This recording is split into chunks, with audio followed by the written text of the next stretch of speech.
You're listening to Just 3 Clicks, and this is episode 20. 20 episodes. I'm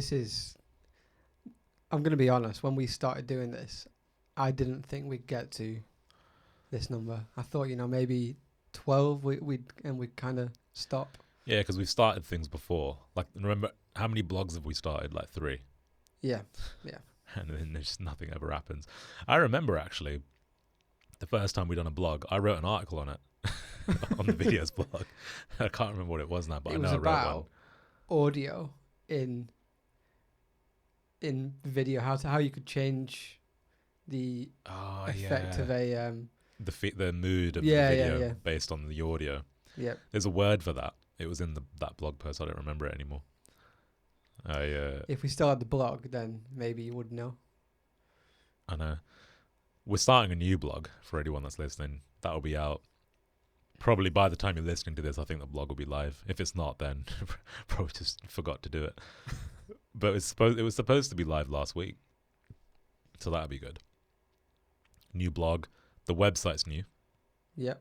Now, so if you go to videos.com, you'll see it looks like a real website.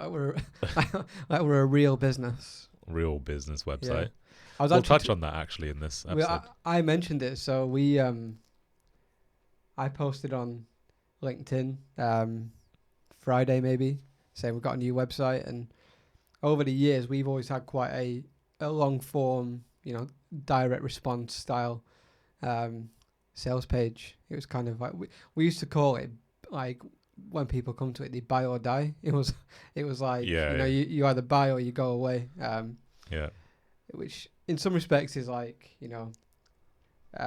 not good, but it kind of worked for what we did. I think we've attracted about 170,000 people via that style of page into the business, and driven a lot of revenue. And over the years, the amount of people who would sit down with us and say, yeah, well, I've looked at your website and I think if you just changed it a bit, you could actually, I think you'd make more sales. Yeah. And we've changed it a few times, and the opposite thing happened.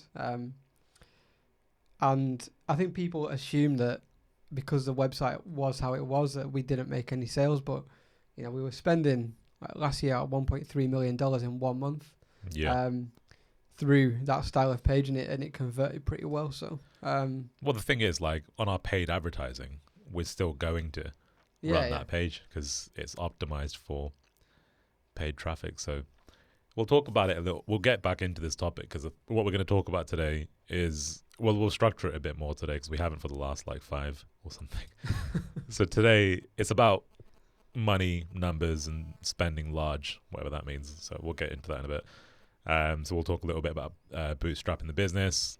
We'll talk about a bit of general finance. So it says general financial nous. Nindy likes a good descriptive word. Nous. What's that like? Insight, knowledge. Yeah. I think spending money to make money, and growing revenue. So a little bit, just lots of money stuff basically. So, but yeah, new website. I cut my hair off because it was just ridiculous. And I think I've broken my foot. So, got a crutch out there. Sounds like a interesting time. Maybe you're like Samson, the guy who, when you cut his hair, he loses strength. That might be what it is. Maybe like you need to grow your hair. So yeah, we'll talk a little bit about the money stuff. Like, interesting thing we're doing right now actually is, I mean, we've probably done it to excess, to be fair, but like we started buying some like collectibles over the last, I don't know, like 3 weeks. Yeah. Yep. So there's been some. What happened was these guys came into work. We're talking about buying like football cards basically because Gary Vaynerchuk was talking about it, right? Something like that. Yep. So, soccer for all our American friends. Sorry, not American football. Yeah, soccer. So I was like, oh, that's cool. Like, I don't really watch like soccer, or I only really watch basketball in terms of sport, and a bit of MMA as well. Quite a lot of MMA, but I quite like Pokemon. So I'd done a little eBay just search on Pokemon cards, and all of a sudden it's like these cards selling for hundreds of thousands of £100,000. Thanks to Logan Paul, I guess, who kind of done like a big box break on YouTube, and he was revealing all these cards and stuff that he bought. He done a box break a few days ago, actually. Yeah, he launched his own thing, didn't he? His own, like... I don't know. Yeah, he did. And he used a box break to do it. Right. He made that 1.3 million in like a day. Interesting story on the Logan Paul thing. So the guy that was middling his... I don't know if we should... Well, it doesn't matter. We're not going to ever do anything with Logan Paul, are we? So the guy that was doing the middling for Logan Paul ended up being like the biggest scammer in that whole collectible market, basically, because he was basically saying something about it. They were supposed to be first editions, but they ended up being like unlimited cards, and he was selling them for like thousands of quid. So that's not good. But basically, for anybody that's not really following, Pokemon is the, like Pikachu, Charizard, whatever. They, it's back from the 90s and the early days of like gaming, and like when the whole technology world is just kind of coming to fruition. In that time, Pokemon cards were the thing, and they started releasing Pokemon games on Game Boy and all of that, and that whole franchise became really big. So people that bought in the early days of the 90s with those cards are now selling those cards for extraordinary amounts of money. So I guess it just gave us a bit of a, I don't know. For me, it was just like, well, if I had just collected from the back in the day, it probably would have been a good thing. So why not I just start collecting now for the future?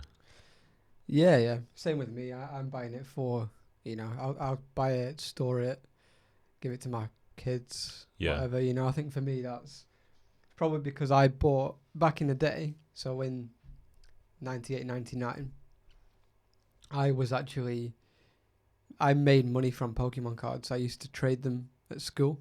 Yeah. And I started off with my mate. He had I think his family were quite well off, so they bought him all the Pokemon cards, and then I got all his spares, and he gave me like a big pile of them, and I traded up from that. So I traded the spares for like shinies or holo cards, and then I was making about £50 a week when I was like 12 years old. So yeah, I've kind of got into the Pokemon stuff again because it's quite nostalgic for me. That was how I made money when I was a kid. So it's pretty cool to get back into it now, and eventually, hopefully, give them to my kids, and they can probably, I don't know, put them in the shredder or just throw them away. Just kind of like tying it into what this whole thing's about. Like, that's my phone. I think the way I think we both probably do this. Like the way we look at things is like, you just kind of like, it's like kickstarting a project, isn't it? Like we're looking at it as just like a money making opportunity. And in a way, it's its own. It's like a bootstrap thing, basically. It's just using your own money to basically build up a bit of stock and maybe turn it into something later on. Like who knows? Like we've tickled the idea of maybe creating a store of some kind, or I don't know. We're just looking at it from a business perspective, and on the other side of it, it's kind of fun as well. Like opening a card pack is like quite addictive. Because it is just gambling pretty much. Because you don't know what you're gonna get, but you could get something that's worth quite a bit of money. Or that you want to hold or keep. I think it's a curse of the entrepreneur. Like you can't get into many things without eventually it turning into a business, really. Yeah, I think it's cool. I think it's good to always keep your mind fresh. Like we've been doing this for a long time, so it's quite interesting doing other stuff just to kind of keep your creativity going a little bit.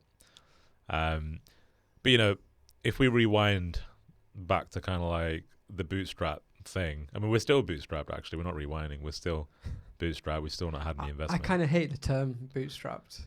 Yeah, we use it. I understand what it is. Do you know what? I only learned the term like quite a number of years into videos. Like I didn't know what it was. I use it because people get it and people can kind of understand what I'm talking about. But can you imagine starting like a coffee shop and then telling everybody, I've bootstrapped my coffee shop. Yeah. I'm a plumber, but I'm bootstrapped. Like, I'm an electrician. It doesn't make like. It's just normal, isn't it? Yeah, it's just what it is starting a business and being profitable or actually building a business from scratch. Yeah, sorry. So if someone doesn't know what bootstrapped is, like, just maybe explain like what is a bootstrap business? It's essentially starting a business without taking on external capital, and using your own kind of revenue from the business, really. So that's, I mean, if you Google it and get like an actual, what does Google say? Because I think I've explained it properly. That's what I understand it to be anyway. So bootstrapped. Unless there's some caveats I'm missing. In general, bootstrapping refers to a self-starting process that is supposed to continue without external input. Yeah. That's bootstrapping. Pretty much, that's what we've done. But I remember kind of, it would have been 2016. We went to an event, and I remember talking to somebody, and they were saying, what's your business and what's your revenue? And I remember saying I described what videos was, and then I described kind of our revenue, and then they said, have you got investment? I said, no, we're bootstrapped. And they're like, oh, you're taking a salary? And I was like, what do you mean? Why would I not take a salary? And that to me was like, I don't understand why I would start a business and not pay yourself. Not pay myself. I understand it now. So I understand now that some people start a business and they don't drive revenue.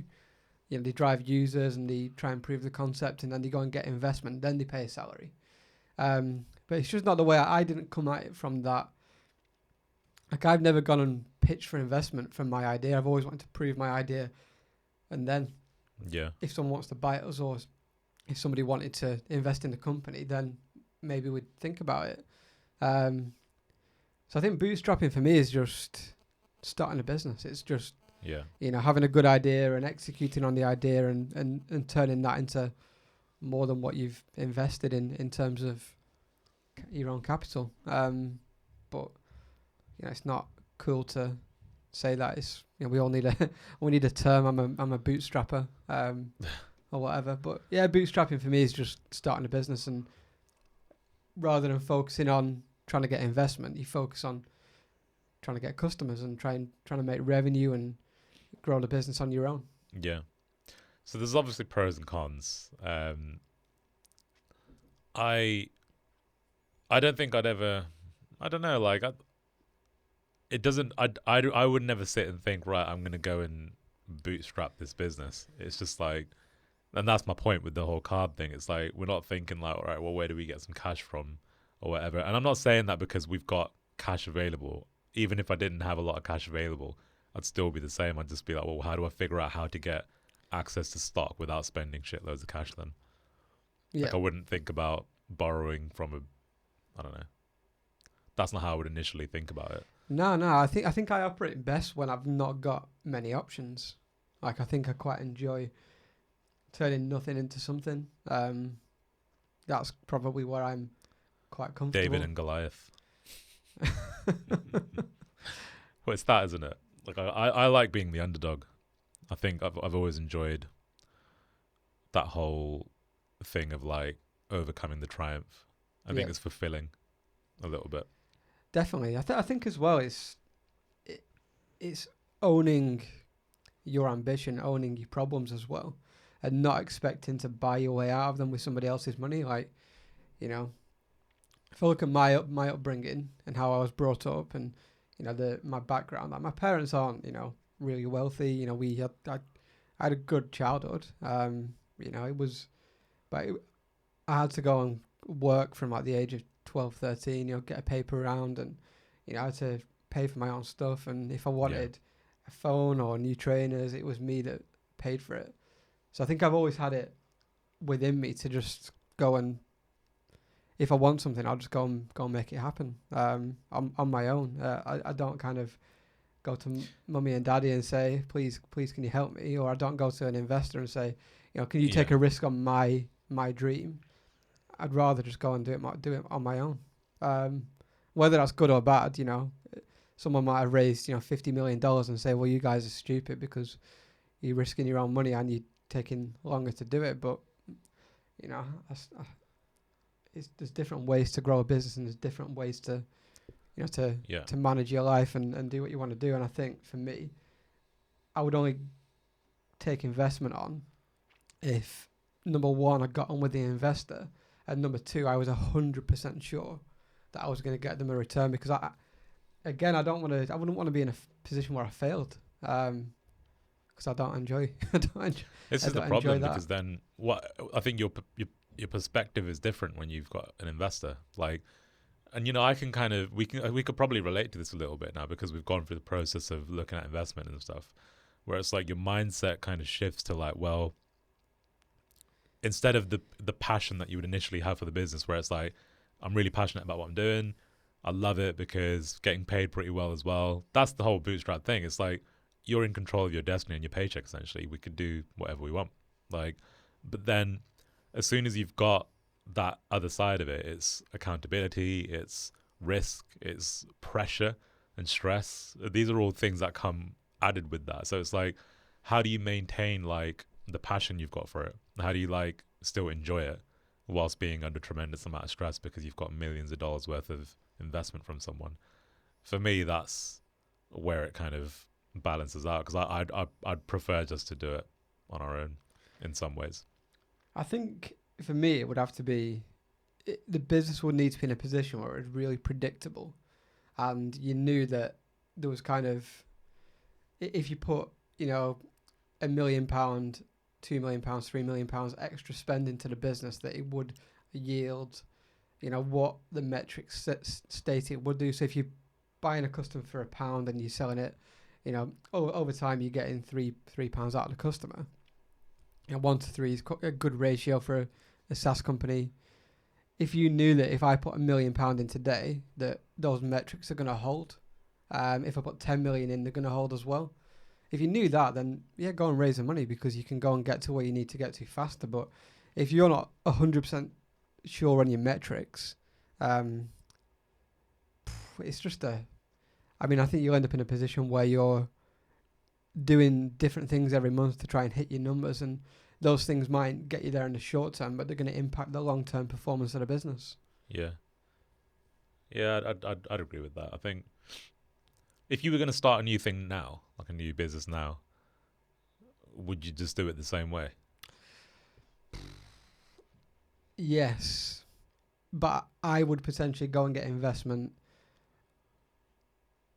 earlier if we had a successful exit with video. So if we sold this business in the future and we found an investor that we got on with, and they understood us and they backed us as founders, and they knew our track record, I'd be more comfortable going and getting the investment from them earlier than we have done with this business now. Because I think what I see on the other side of the table, and from other people that I know, is that if you're a successful kind of entrepreneur, you've had 1, 2, 3 exits, the relationship with the investor is very different. You don't, they already back you, they know you, so it's more of a conversation that do you want to come in on this? And it seems to be more of a relationship thing, rather than having to prove to them that your business is worthy of their capital. And I think I'd be more happy in that position if I was being backed for the second or third time. I think and I think where we are as well, we know the business that we have, and we know the potential of it. We know the market. We know the plans for the future. We know we can back our execution based on what we've done so far. But so I think the only the best person to invest in our business is me, you, and Jamie. We've got the cash to do it. We could take the money out of the business today if we wanted to, but we're backing ourselves by reinvesting that back into the business, and we are our own investor right now, because we could probably quadruple our salaries if we wanted to, no problem. But we choose not to, because we invest that back into the business. So I think today, what are we in February, almost March, 2021, the best investor in our business right this minute is the three of us. Maybe at the end of the year that'll change, but I think right now we're the best people to do that. Yeah. Yeah, I think so. It's just one of those things. I think the amount my perspective has changed over the last 18 months is like, it's just back and forth, like ping pong pretty much. It's just changed so much again and again. General financial nous. How good was your understanding of money from a business perspective prior to videos? Well, you're an accountant, so. Yeah. I think we've spoken about money in the past and finance, and I think from a financial perspective, like pretty good. Like I'm quite good at that side of things. Like when it comes to reading balance sheets or P&L accounts, you know, when it comes to like basic accountancy, metrics, KPIs, like how a KPI at the front end of the business can affect valuation at the end, and pushing that through in my head. And I'm pretty good at all that kind of thing. And then when it comes to like managing cash, yeah, I'm okay. But again, that depends if I'm doing it personally or as a business owner. Yeah. I think, like, how about you? Like I tried doing an accounting course like before starting a business, and I'd done like 2 classes. I was like, this is for me. This is complicated. But you know, like in my head, as long as it was more money coming in than more money going out, that was pretty much a fundamental perspective on finance. Really, was just let's just make sure we're making more than we're spending. And I think as a SaaS company, because we get paid straight away, and there's no debt, and we don't tend to owe anyone. There's no debt in the business, and we do get paid straight away. Our cash flow is pretty. I mean, we probably collect annual payments as well. So yeah, you know, so for us, we make more in cash than we do in revenue in any given month, really. Yeah.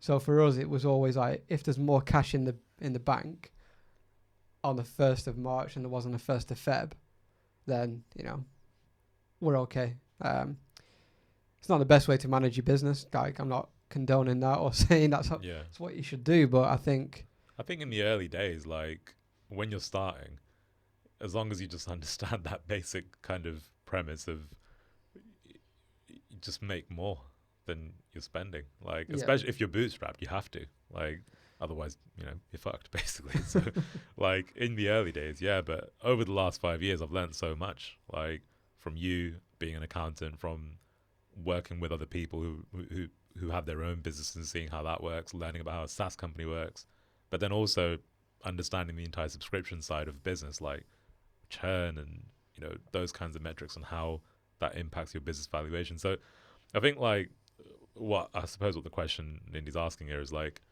do you need to know all that shit from day one? And I don't know, like, I think it would help. Like, I'm not gonna like, when I think about starting a new business, like after we've kind of done what we do with videos, we could be here for another 10, 15, 20 years, who knows, but you know, not 10, but like, not 10. If I started another business right now, like the thought of starting from scratch kind of like excites me. Like, there's so much you can input into that business in terms of automation, and you know how you measure all your metrics, and you could have a completely automated system from day one based on all the mistakes we've made. All the different. I mean, in videos we've got like 5 different payment processes. We've got data all over the place. Like, we're doing a big project in a minute to bring it all under one kind of umbrella. But if I was to, my OCD, if I was to start a business, it was all kind of automated, and that would be a dream for me. I wish we just had one point. You've got a dashboard with all the metrics you need. So you've got your growth rates, you've got your churn rates, you've got refund rates. You know, you've got all your strategies in place to reduce those over time. You've got people in the business who own each metric as well. Like, we're having to do that right now, but we do it kind of backwards. It's like, right, let's go and work out what the metrics are. You know, bring everything together, and then we're going to have to then backfill that kind of role in the business, and you know, build a strategy from there. But I think if I was to start another business, like what we've learned from this, I would put things in place from day one. I guess that's one of the downsides of the bootstrap thing, is that because of the way that we were growing our company, we used a multitude of different like affiliate networks and like systems to actually make it all work. So like, you know, the first time we sold the product was through an affiliate network. So that's how we were kind of managing our payments, and everything was just subscriptions on PayPal. Like it was only a few years ago where we looked at like starting to process things through Stripe and doing it differently, because we weren't even doing it. We weren't getting sales from anywhere else at that time. So no. yeah, that's obviously one of the downsides. But I suppose there's ways around it. It's just knowing, isn't it? Like we didn't know from day one. No, you can't predict what's going to happen in the future. We knew the business we knew it had potential, but when we started, it was just a project, like a joint project. We anticipated going our separate ways at some time, but you know, we're now almost 6 years in. Well, we've been working on this project more than 6 years now. It was in like December 2014. Yeah. First talked about it in 2014. I remember I was in Spain, in Chris Winter's house, drinking juice that his wife had made. It's very specific. Yeah, I remember because like I just a bit of a tangent, but it was went to Barcelona to meet this guy. He's quite an interesting guy, really. Like I don't know if he's got a website or anything, but I don't know how anyone would find him, but he's just like this guy who was like really obese, and then he got in really great shape because he was on this really strict kind of like juicing cleanse thing, like cured his own cancer and whatever else. And yeah, it was a very weird time in life, really. But when I was there, I remember having this notepad, and I was writing down all these ideas on like software products that could be made. And that's when like I was going to make Insta Thumbnail, if you remember that. It's like this fucking well shit product. And I had Vidify as well, both software products, and they both bombed basically. And it was so close to videos that I remember when we were shooting the first videos for videos, when we were doing the JV content, I kept calling videos Vidify. I was like, oh yeah, this is the Vidify pre-launch or whatever. And I kept saying Vidify. Mad, I think back to that, like how weird all that time was. But yeah, it was just, it seems like not very long ago, but it's crazy how it's transformed into. But that's where it comes from. Like, honestly, like, it's been such a good experience, honestly, like, to see where it's come from and how we've grown it. It's pretty crazy, really, to be fair. And again, you don't get that experience through, I don't personally feel you'd get that experience through investment. I think no, it's a different type of growth. Like, yeah, it's a different type of growth, and it's a different mindset. Like, if someone dropped £10 million in my bank account today, in our bank account for the business, was like, right, spend that money. Like, when you're kind of bootstrapped, you know, you've got to hit like 8 out of 10, 9 out of 10 things that you try, really. You can't risk like 100 grand 10 times and it not come off. Whereas when you've got investment, you know, you could hire 100 people and 60 of them might be shit, but you've got 40 you're going to keep. You know, I think in our business, we hire somebody, you know, if they don't work out, it's more of a risk to the business when you've not got that capital to bring other people back on. And I think that's probably the big difference. It's a different, your growth has got to be, it's kind of like it's like a scalpel. You've got to be very accurate with what you're doing rather than like a shotgun, which is just, you know. Scattergun. Yeah. I think that's kind of, we've got to be very precise, like an assassin, really.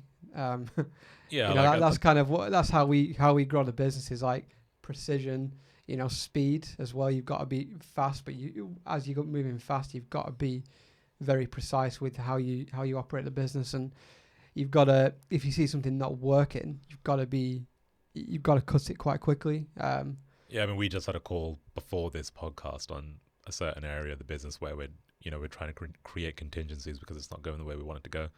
Like if you're in an investor-led company, we could be doing that for another year. Like, just not even think about it. Just let it go. It's fine. And I think that's where, again, like contingencies and having alternative routes you can go down. If things don't work out, you've got to be very prepared. Yeah. But I think, honestly, the experience you get from doing it, like, we bring people into the business, and I know within minutes, sometimes not minutes, but days, it could be days, it could be weeks, if they're going to be right for the business or not. Now, 5 years ago, it would have taken me months, years to work that out, because I would believe everything they said, and I wouldn't question it, and because I would give them more respect, than they deserved, but I would give them the respect that maybe you do know what you're doing.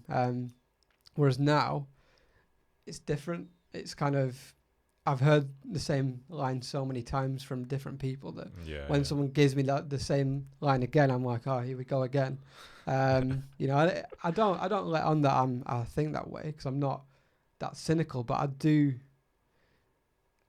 I start to look for signs then that this isn't going to work out. And then when I know it's not going to work out, it's bang, let's just stop this now. When I was 5 years ago, I would be like, oh, I don't want to sack them, or I don't want to say no to somebody because I was afraid, or I kept, I was questioning myself more than anything. Like, is this me? Am I making the wrong decision? And, that was kind of, but I think the more experience you get, the more confidence you get in your own kind of ability.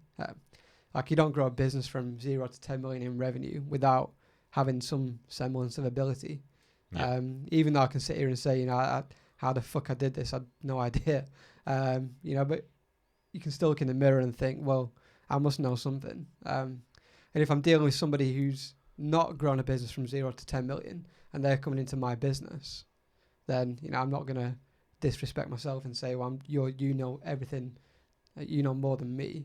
I'm going to still back myself. And I think that's probably another difference when you kind of get 5 years into a business, you do start to get a bit more confidence in your ability and the ability of your kind of co-founders too. And I think we all probably feel that we've got a bit more kind of.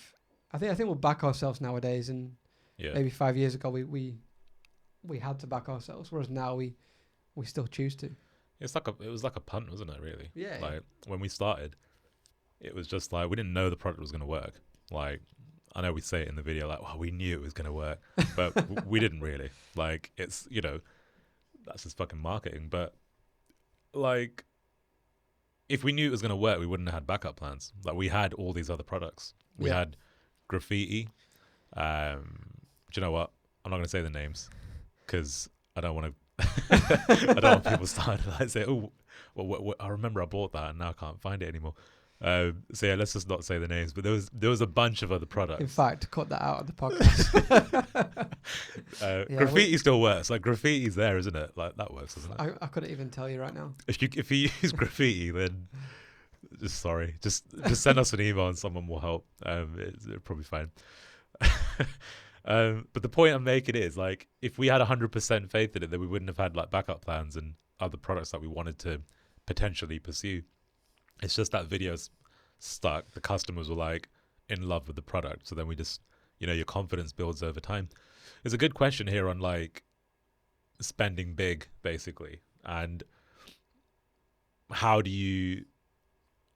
so thinking about how much you spend on paid ads, for example, you spend big to make big. Is it a difficult decision? Shit.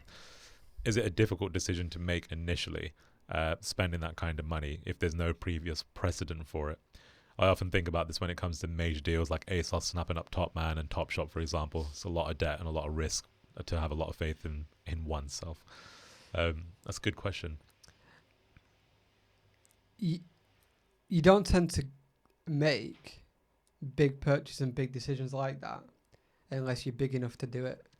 And you don't get big enough to do it without making kind of smaller purchases and smaller decisions in relation to how big you are, if that makes sense. Yeah. So you don't go from like 0 to buying 500,000 of media in like 1 month. You might do that over an 18-month period, and you might start off at. You test, don't you? Yeah, you might start off at $10,000, then 20, then 30, then 50. Yeah. And then you might scale to 150 quite quickly, and then you have a problem at 150, and you don't scale fast, but then you get to 300k. So you kind of do it gradually. It's like, it reminds me of this time when, do you remember when we went to that talk in Manchester was like a round table thing. Yep. And then everyone went round and they were all talking about their media spend for the day. And it came to us and we were like, yeah, we spend about 15K a day. And then there was a few people around the table that were like, a day? 15 a day? And it was like, it's not a tremendous amount. Like, if you look at some companies, fucking hell, like, there's people in our network that are probably spending 100K a day. Yeah. Like, who really, like, you know, have got their funnel in place and they're dialed in and whatever. You know, we at a stage, we were spending 80 a day. Like, and the reason we were able to get to that point is because we started at like 500 a day, basically. Like, that's how small it was at one stage. So, you know, it's just experience, isn't it? Measurable results as well. What it's about as well, like what you're used to. Like, if you'd spoke to me, I mean, I've been doing this 12 years now. If you'd said to me at 21 years old, when you're 33, you're gonna have a business that's doing 10 million in revenue, and you're gonna be spending potentially $1 million a month on paid marketing, I'd have gone, holy shit, no, like that would scare me. But now we're in it. I want to spend more. I want more revenue. I want to do bigger numbers, and I don't sit here right now scared or thinking we've made a big decision. It's just it's relative to the size of the business, and as well, like, there's always two sides to a business. There's you as a person, you as an operator. So me as a person, I might have grown at a different rate to the business growth. So maybe even though I'm comfortable in the business, I would sit at home and think, right, wow, this is pretty overwhelming. But that's when you've got to grow as a person. That's when you've got to read more books. You've got to get a mentor. You've got to speak to people. You've got to. I go to therapy every week, so I can have that time to get some perspective and talk through it and really think about it, kind of from outside what's happening. That helps. But we can talk about business all day and scaling a company, but at the end of the day, who you are in a business can be different to who you are outside of that, and sometimes you don't grow personally as fast as you can do. And we've all been I can probably talk for the three of us there and say we've all been through it because we've spoken about it. Where you're not ready for that level of growth, and you see $1 million in the bank and you're like, oh my God, I'm a millionaire. I'm going to go and, buy some Gucci shoes. Joey did that. Or I'm going to go and, spend 10 grand on a watch, or I'm going to just put 5 grand on black on the roulette table. We've done some crazy things like that because these are all real stories.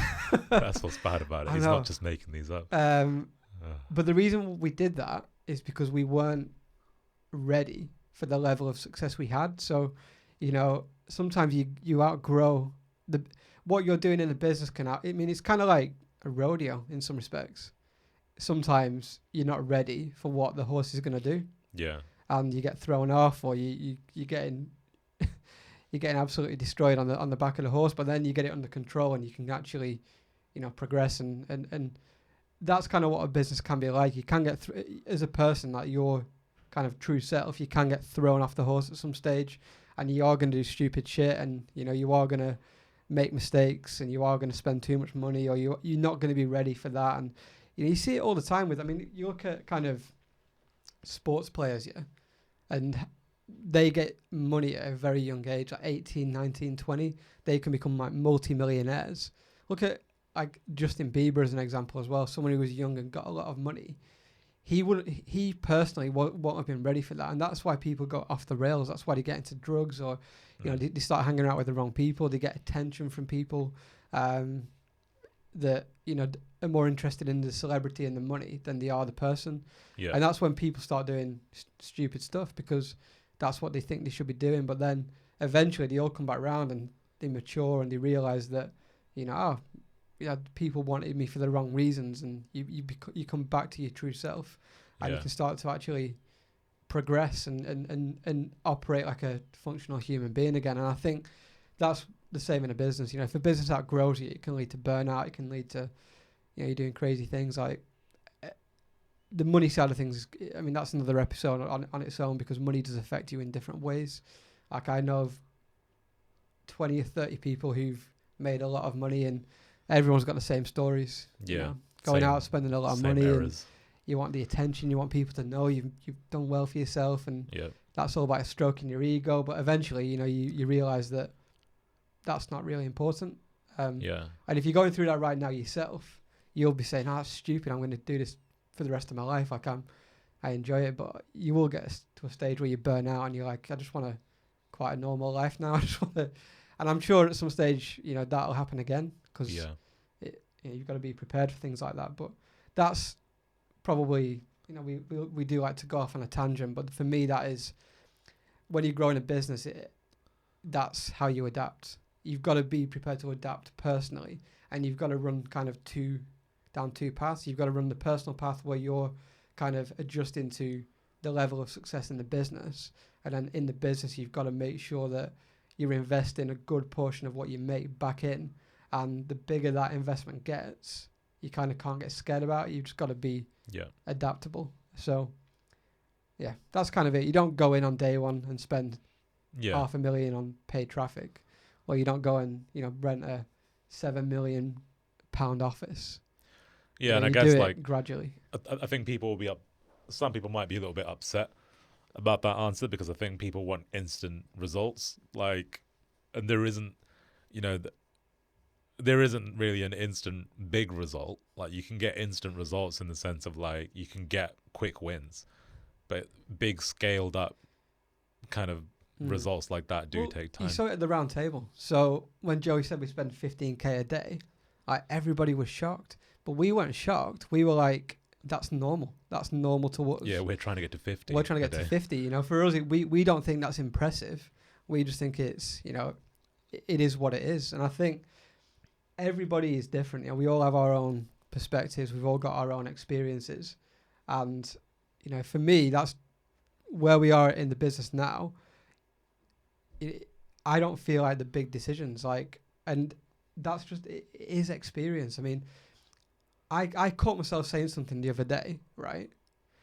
And when I said it, I had to like check myself. I was like, "Oh, you sound like a dick." And I said the words, "It's only £1,000." Like, it's only £1,000. Now, when I was 21, like, I remember, if you'd have given me £1,000, it would have like saved my life pretty much. It would have paid my phone bill. It would have paid my rent. It would have put food on the table for a month.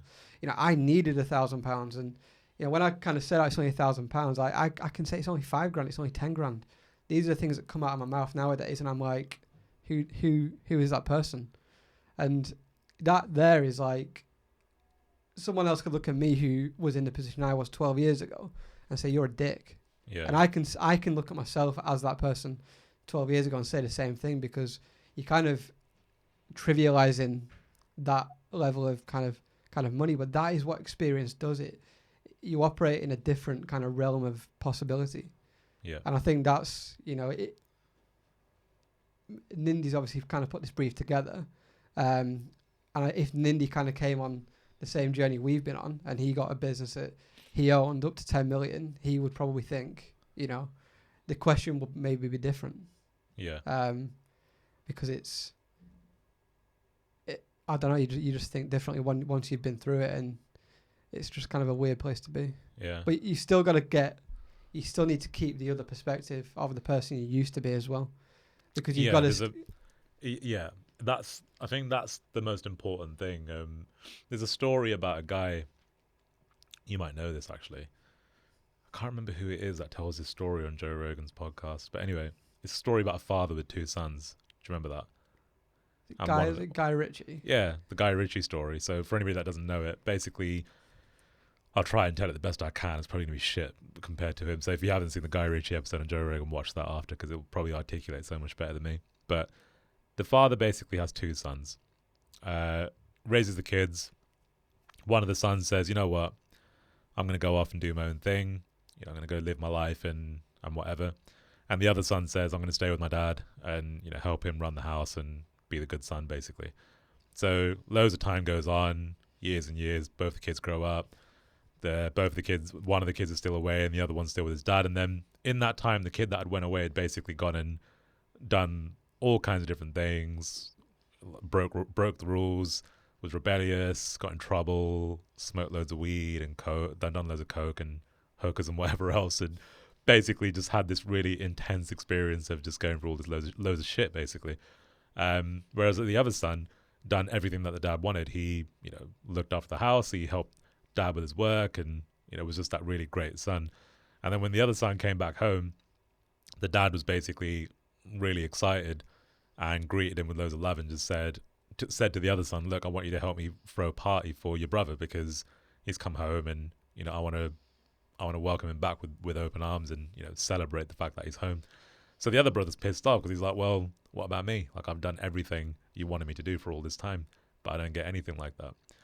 And that's the end of the story. And the story basically is emphasizing the ego, basically, and the journey that we transition through with our own ego. So the father is us, and both of the kids are the two split personalities that we have when we have to go out and rebel and do things that are not necessarily in line with who we actually are. But the moral is that when you go out and you do all that shit, you still eventually come back to yourself and you end up being the person you are anyway, because it's just growth. Like, you have to go through the growth and you have to go through the pain to then come back and see your dad again. Yeah. It's like scaling a mountain. Like, on the way up, you're gonna get a kind of a hole in the rock, and it's gonna be loose, and you're gonna fall, and you're gonna get something that's stable. Like, sometimes you're gonna hit one, you're gonna drop 10 steps back down, but you've got to still keep trying to pursue and grab it and push forward and be prepared for that. But yeah, personal growth for me is you have to go out and do that alongside a business, any kind of business you're building. You have to, because if you don't, you're gonna hit a ceiling in the business where you can't grow it anymore, because maybe you're afraid of the risk. Maybe you think you're spending too much money. Maybe you don't back yourself. Maybe you're not confident enough to do it. But you have to always progress. And that can be, experiences, reading books, speaking to different people from different cultures, different backgrounds. Yeah. All these things are going to help you to progress. And I think that's what you've got to be prepared to do alongside the business, so that when you are actually making these decisions, they don't become big decisions. They become just another decision that you've got to make to get to where you want to get to. Cool. Well, look, we should probably wrap it up there, because I think we're actually approaching 50 minutes. So it's quite a long one. But Nindy, maybe we should go into another part on this, because I think there's a lot on this brief that I think we've not gone through, and I think it's quite good content. But I'll ask you, there's something on here that we'll end with these questions. Like, I'm going to ask you some quick fire questions, and then I'm just going to ask you some quick fire questions. You can just answer them as fast as you want. So what do you think financial success means to you? Freedom. So freedom of choice. Like, I've always said that I want to be able to wake up in the morning and just say, let's go to Australia today. Yeah. Okay. So that's it for me. Does more money cause more problems? I think it causes the same amount of problems, but some problems can be bigger. Yeah, I would agree with that one massively, given my circumstances. Has it brought freedom? No. Well, no. Like, I don't think it ever brings the level of freedom you anticipate you're going to get. But it's allowed me more choices. Yeah. And for me, choice is probably more important than freedom, because freedom's quite subjective. Yeah. I mean, one thing is we're in a lockdown, and no matter how much money you have, you're still in the lockdown. So, yep. Do you feel it gives you a more meaningful life? No, I don't think it does. I think some of the most kind of enjoyable moments of the last year for me have just been free with my son. Yeah. Obviously, in quite a nice house, which I have to pay for. But I don't think the experiences would have been any worse in a smaller house. In a smaller house, yeah. So I think, free. I get a lot of enjoyment out of things like that. But I look at my other kind of what else I enjoy in life. Like, Michelin star restaurants are a big passion for me. Expensive, and I've done some of the best in the world. There's other experiences that hot tubs in expensive hotels, infinity pool with the views of, amazing places. Yeah. Like some of those memories for me are really powerful. Some of the things we've obviously done together as well, like over the years, and a lot of traveling, that required money, and I couldn't have had that if I didn't have it. So yeah. What's the worst thing that you've purchased? I can't even answer that question. That you can say on here. Do you know Doesn't what? have to be the price as well. It's just the worst purchase. Do you know what? I don't think I regret anything I've bought. Genuinely, like everything I've bought, right, at the time was a good idea, because you think about it. Do you buy something and think immediately, oh, this is a really bad idea, but I'm going to buy it? Not generally. Like you buy it because you want it. The only time I can really genuinely say it was probably, I've bought loads of bad things, but I don't regret any of them at all. I think they've made me who I am, so I'm fine with all my. Give me an example. The worst, the one I'd say on here is probably the shoes. The shoes were bad. On the video, can we get a picture of those shoes? Yeah, I'll send a picture of them to. Just for context. Tom. Let me know, Tom. They are amazing, by the way. Like he wore them once. Basically, what happened was we're in Las Vegas, very excited because it's Las Vegas. We're gonna go out and have a good time, whatever. And then Jamie's like, "Yeah, let's go shopping. Like before we go out, we'll get a couple of bits here and there." We all go into the Gucci shop, and I get approached by this guy who was serving Floyd Mayweather the day before. So he's like, "Yeah, I was doing Mayweather's shopping with him yesterday. Like, these are the items that we were doing for him. Like, they're exclusive items." So I was like, that's well cool. And then he's like, "I reckon you should have a look at these shoes there," because they were kind of similar to the jacket that he had bought. So I'm like, all right, well, let's just have a look at these shoes. And if you put the picture up, like, honestly, these shoes are fucking so stupid. Like, they're like your regular suit shoes, but the plot twist is that they've got these golden studs, like these spikes coming out of the shoes. It's like I was like a wrestling character or something, basically. The Legion of Doom. I'm in the middle of the shop and like, I'm just like, I should try them on, really. So I've tried them on. And then you've got these kids that are pointing and laughing at them, and you've got people staring at me in these shoes. And I'm like, I can't now take them off and not buy them, because then it will make it look like I was dumb for trying them on in the first place. So I'm going to have to buy them just to make a statement. So I've gone and bought these shoes for $2,500. And I've worn them once that night we went out. And the stupid thing is that they were so slippery.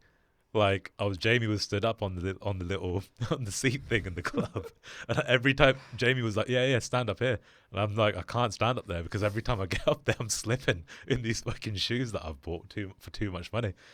So yeah, those shoes were good story, but that was probably a waste of money. Probably in Vegas, maybe when I put $5,000 on black because I lost it. That was that was probably the worst thing I've ever bought. Because that was purely like a mixture of, we were going to the airport, so I couldn't be bothered cashing in the chips. Big gamble. And I thought, if I won it, it'd be cool. And there was people around the table, and everyone, it was like a bit of ego as well. Funny that. That was probably a bad idea. Like the thing is, I've now got more money personally and within the business than I had then, and there's no way I would do that again. Yeah, but that's the thing though, see, because you're probably like that because you've done it. Yeah. And if you hadn't done it, then you'd probably do it now. Yeah. So it's a lesson, isn't it? Yeah, it is. So that's probably the worst thing I've bought. Yeah, that's cool. All right, well, let's end it there. Nindy, if you want us to carry on in this one, let's plug it into another episode next time. So if you guys enjoyed that, make sure you go and leave a review. If you're watching it on YouTube, share it, leave a comment. No attacking ones, please. And we'll see you in the next episode. What's an example of an attacking comment? It's any time we bring up any kind of politics, basically. Like if we bring up politics on the podcast, and we tend not to really get into anything political, because we know people can be really passionate about it. So I brought up a political comment. I won't repeat it again because there's no point. And then it's just resulted in one of our subscribers just going apeshit at me because he didn't agree with my political perspective, basically. And the interesting thing is, I don't even care about, I do care about politics, but I don't follow like a party, or like I don't, you know, I don't favor one over another. I look at it objectively from afar and just have my view on it. But I'm not passionate about any, you know, party or whatever else. So no, me neither. Just yeah. So yeah, we tend to stay away from that here. So, but that's it. Cool. So again, if you enjoyed it, leave a review, and we'll see you in the next episode.